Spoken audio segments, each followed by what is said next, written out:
Pernah gak sih lu ngerasa capek? Tapi capeknya bukan di badan lu yang setiap hari cuma buat cari makan aja, melainkan capeknya berpikir. Bayangin aja lu setiap hari bangun tidur, pertama lu buka mata aja yang terlintas di pikiran lu cuma uang.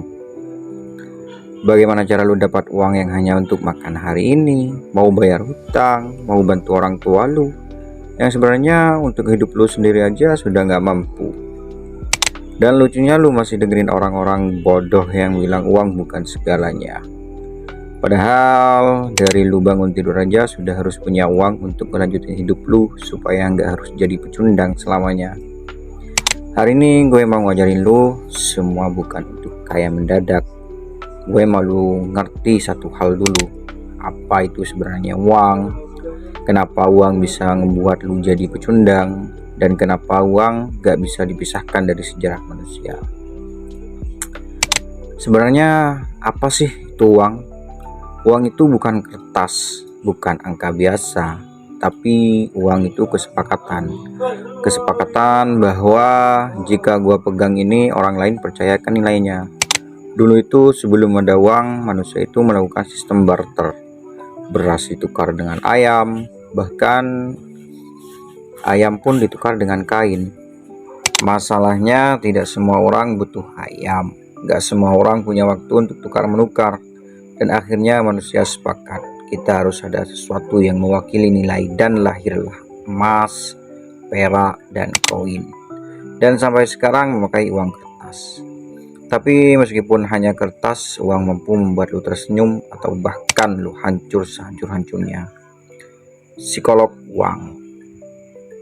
Ini sesuatu yang paling jujur dan paling menyakitkan. Uang itu bukan sekedar lu beli nasi sebungkus, tapi rasa aman.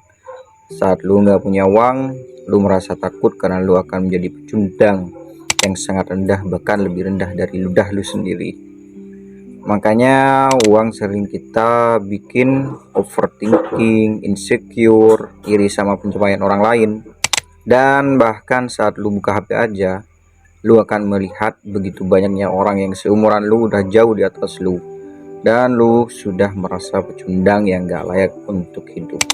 Padahal lu gak tahu berapa utangnya, seberapa berat tekanannya, dan seberapa besar yang dia korbankan. Tapi otak lu yang bodoh itu sudah keburu bilang lu itu pecundang yang sangat sial. Yang kedua, sejarah uang. Uang selalu mengubah peradaban.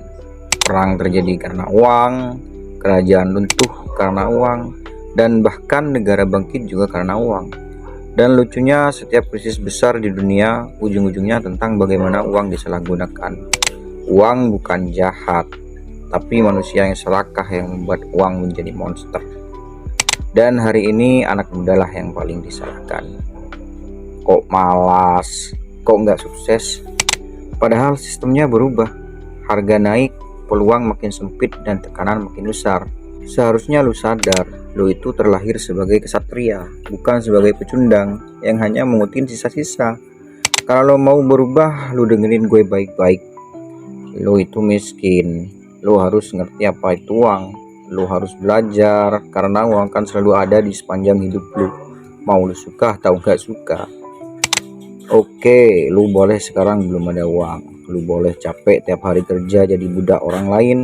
Tapi ingat, lu harus berubah. Lu harus lebih membuka mata lu lebar-lebar untuk lebih tenang terhadap kepentingan finansial yang sehat untuk zaman sekarang ini. Belajar pelan-pelan cara lu mengatur uang lu, belajar berpikir rasional, cara lu nahan gengsi lu, dan belajar cara bangun masa depan lu. Karena suatu saat yang mungkin uang yang sekarang bikin lu stres, bikin lu mau mati, nanti bikin lu bebas secara finansial. Bukan buat pamer atau buat lu sombong-sombongin ke teman lu yang masih miskin, tapi buat nolong lu sendiri, nolong keluarga lu, dan tidur tanpa ada rasa takut.